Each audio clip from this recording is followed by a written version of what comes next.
me now.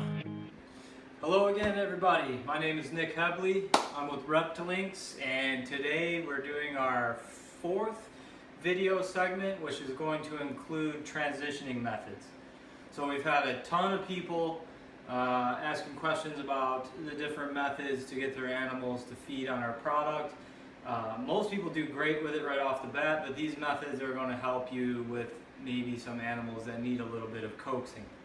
So firstly, if your target animal isn't accepting right away, you're going to want to try scenting.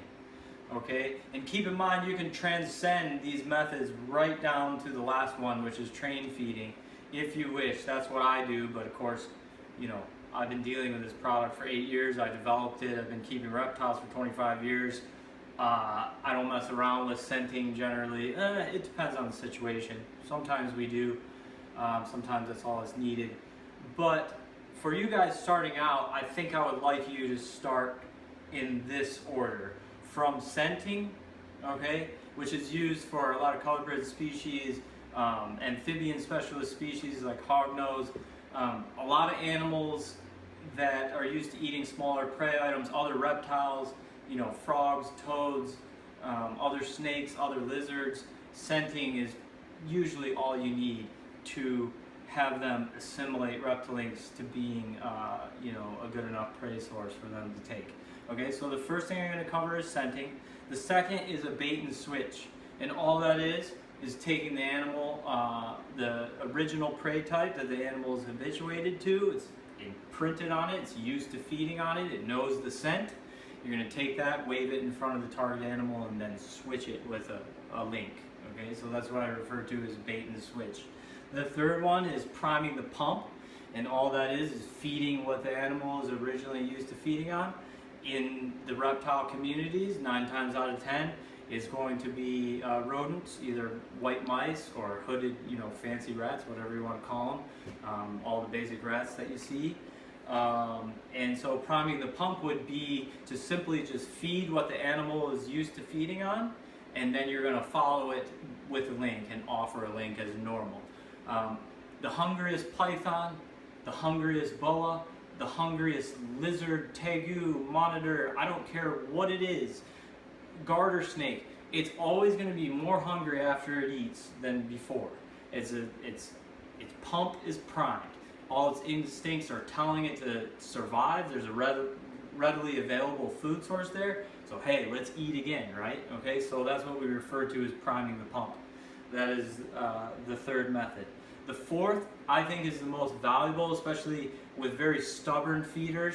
And, you know, I say stubborn and not picky because there's no such thing as a picky feeding reptile. All right, that's what I want to try to get across in these videos. Because I answer so many emails and so many instant messages.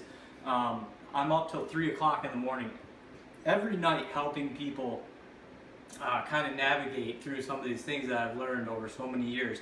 And let me reiterate, there is no picky reptile when it comes to food. If they're kept properly at the right temperatures, they're not in breeding mode, they're not in fasting mode, they're being fed what they've evolved to eat over millions of years of evolution, they're not picky. They will definitely eat. Okay, so that's what I want to help you guys try to utilize some of these hardwiring, you know, features of these animals, reptiles, and use them to your advantage in order to achieve the best feeding experience that you possibly can. Okay, train feeding is when you simply, it's not train. Here doggy, come here, sit, stay.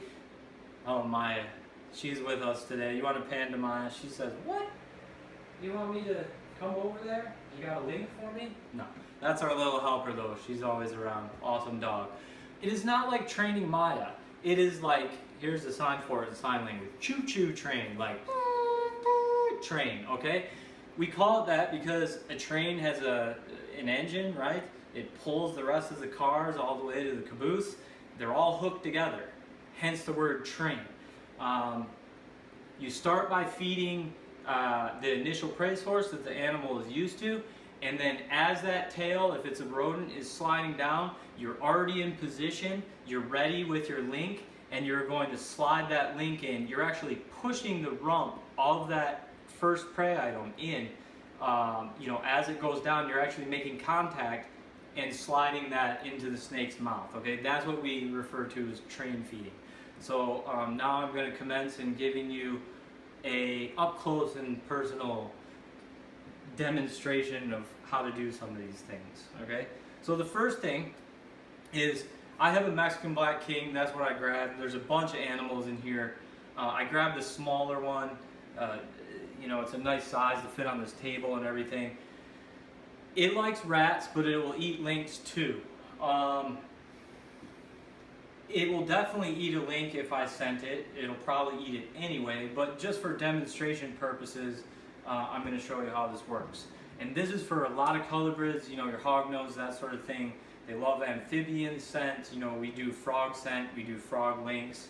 A lot of the corn snakes, milk snakes, commonly kept colobrid species, are already feeding on rodents, whether it's mice or rats, and that's what they're used to. So that's the case with this animal. That's what it was started on many years ago. So here I have just a regular small rat, and instead of just feeding the link normally, I'm going to take it and just rub it on the fur of the animal. Okay. I'm going to get up towards the mouth, but most importantly, I'm going to get in this area. Okay. This is where the urine is and the scent glands are in the animal, and this is what most of your colobrids, any reptiles that are habituated to rodents, this is where most of the concentration is going to be. Go ahead and scent both sides, or you can just scent one. It's up to you. If you just scent one, you're going to have more likelihood of grabbing it on the end that you want. So that's up to you. You can play around with it. That's the easiest way to scent. When you're doing higher volume, picture this as a much larger Tupperware. You got 100 rats in here. You got 100 lynx. This is going to be filled with hot water maybe or something. I'm going to soak the lynx together. Okay. That is a really nice, easy way to transition animals as well. You almost make like a rat lynx stew out of it. And keep in mind, you want to use the animal that they're used to and habituated to. For whatever species, that could be toads, it could be frogs, it could be chickens, it could be quail, pigeon, whatever, you name it. You can scent with pretty much anything. So basic contact with the link, especially get into the zone here of the animal. That's going to help you get a lot stronger scent. You can soak to get the scent throughout with water. And that's going to be the main techniques. A lot of people get super crafty. They'll cut the tail of this animal, stick it in the end. That way the snake will grab the tail, it has a scent, it will swallow the link down. There's so many different methods that I've seen. People do awesome with this. The main thing is you get creative and have fun with it. But for all purposes here, I'm just going to show you the basics. Okay. So I have my scented link here. I'm going to leave that. I'm going to take my target animal out. Who's up here? There he is. Get a shot of that guy. It's a Mexican Black Kings. They're indigenous to like New Mexico, Arizona areas. They're a really cool animal. They're the only colobrid I keep. I'm a bull and python guy, but these guys are just too sleek for me, so I breed them. We'll produce about 4 or 5 clutches of these this season, just for fun, and I just think they're an awesome animal. Okay, so his tongue's going. I'm gonna orient the link straight towards the nose. I'm gonna let him know it's there. He's got the scent. Okay. If the scent doesn't work in this case, I would revert back to my other techniques. I'm going to lure him over here so you can get a nice shot. So I would do a side-by-side, a body tap, or a constant pressure. So now I'm going to do a first-third body tap. Okay, that worked there. Okay, so if the first-third body tap didn't work, I would go side to side, and then I would touch the link right to his nose, keep a constant pressure and track, follow his movement, and he'll swallow it right down. And this can be used for any colobrid.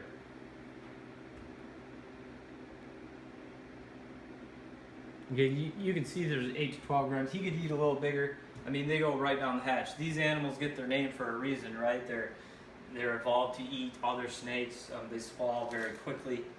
Okay. And so that's basic scenting. Now, a bait and switch. Now this rat's too big, so I'm gonna be careful that he doesn't grab this. It wouldn't kill him, but he'd probably regurgitate it, and I don't want him that fat. He's gonna be breeding soon. So I want to give him some smaller meals, keep him on his toes and everything. But a bait and switch, all that would be is track in front of him, get the scent, okay? And this is also priming the pump now too, right? Oh, what's that? Oh my goodness, what is that? What did you find there? Oh!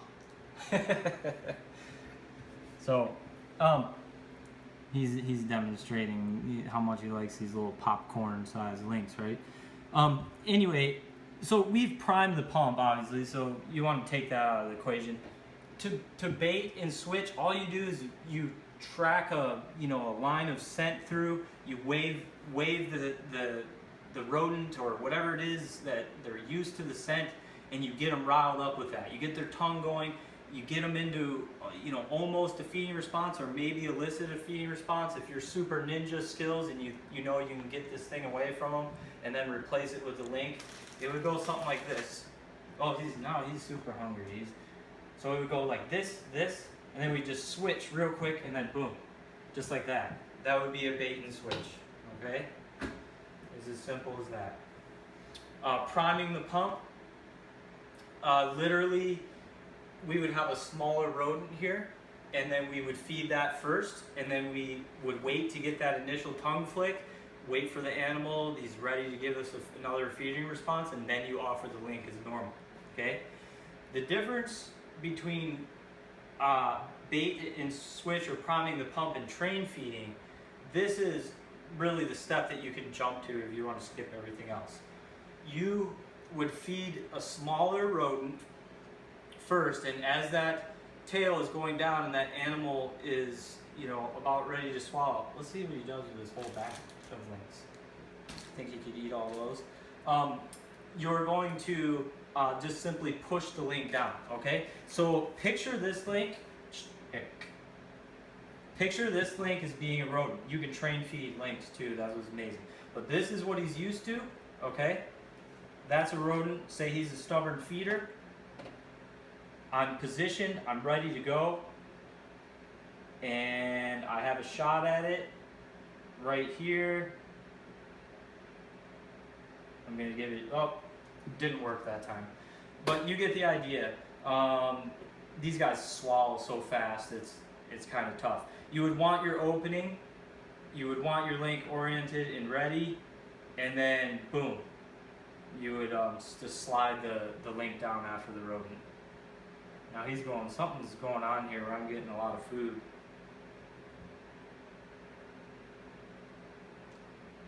But he might be done. Nope. That's nice constant pressure. Didn't have to track or anything. Okay. This is the last link I'm going to feed this guy. These are super dense. So I'm going to try to train feed again. I got my opening. Oh, he's pulling away.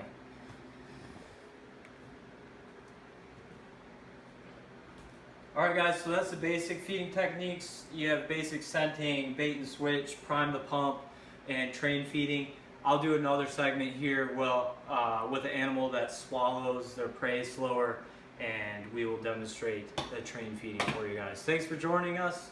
We'll see you soon.